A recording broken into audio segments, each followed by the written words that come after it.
গরম গরম ভাত, ডাল বা খিচুড়ি বা মুড়ির সঙ্গে এই রকম বেগুনি কিন্তু একদম পারফেক্ট লাগবে।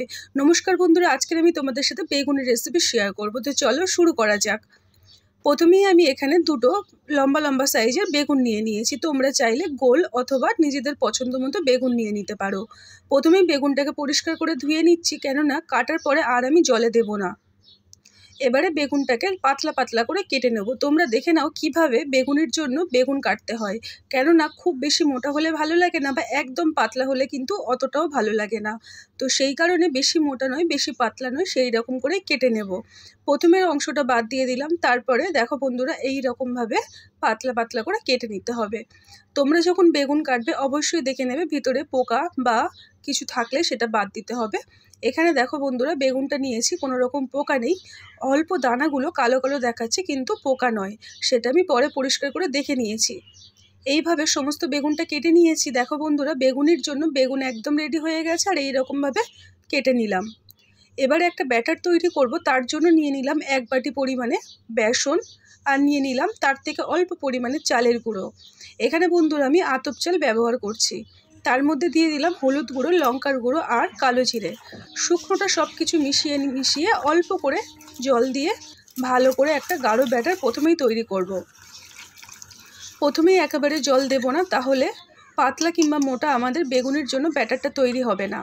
এবারে দেখো বন্ধুরা সবার শেষে দিয়ে দেবো 1 চামচ পরিমাণে চিনি, আর দিয়ে দিলাম 1 চামচ পরিমাণে রিফাইন তেল।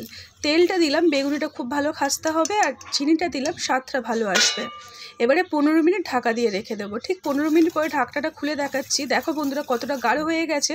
যেহেতু চালের গুঁড়ো দিয়েছিলাম সেই কারণে ব্যাটারটা খুব সুন্দর হয়েছে। এবারে এই রকম ব্যাটারের মধ্যে আমাদের বেগুনিটাকে তৈরি করতে হবে। এদিকে তেলটা গরম করতে দিয়ে দিয়েছি।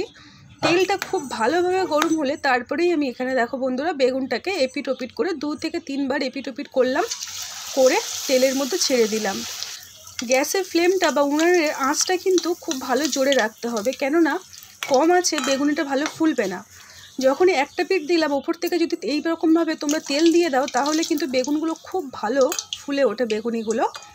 তারপরে উল্টে পাল্টে লাল করে মিডিয়াম আঁচে ভাজতে হবে। হাই ফ্লেমে ভাজলে খুব তাড়াতাড়ি গাটা কালো হয়ে যাবে, আর ভিতরটা কিন্তু সিদ্ধ হবে না। তো সেইভাবেই মিডিয়াম আঁচে রেখে এইরকম হালকা ব্রাউন করে ভেজে তুলে নিচ্ছি।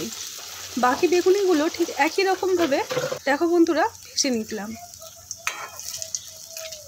ওপর থেকে এইভাবে তেল গায়ের মধ্যে দিয়ে দিলে বেগুনিটা কিন্তু খুব ভালো করে দুদিক থেকেই ফুলে ওঠে, আর খেতেও কিন্তু ভীষণ ভালো হয়। মিডিয়াম আঁচে রেখে ভাজলে ভিতরটা খুব ভালো সিদ্ধ হবে, আর গাগুলো খুব ভালো মচমচে হবে।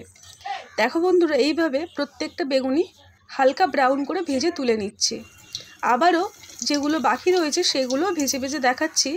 দেখো বন্ধুরা প্রত্যেকটা বেগুনি এতটাই ফুলছে এবং এতটাই খাস্তা মচমচে হয় যে তোমরা যদি একবার এই রকমভাবে বানিয়ে নাও, আশা করছি খুবই ভালো হবে। কোনো রকম খাবার সোডা বা কোনো রকম কর্নফ্লাওয়ার ব্যবহার না করে দেখো বন্ধুরা খাস্তা মুচমুচে বেগুনি বানিয়ে দেখালাম।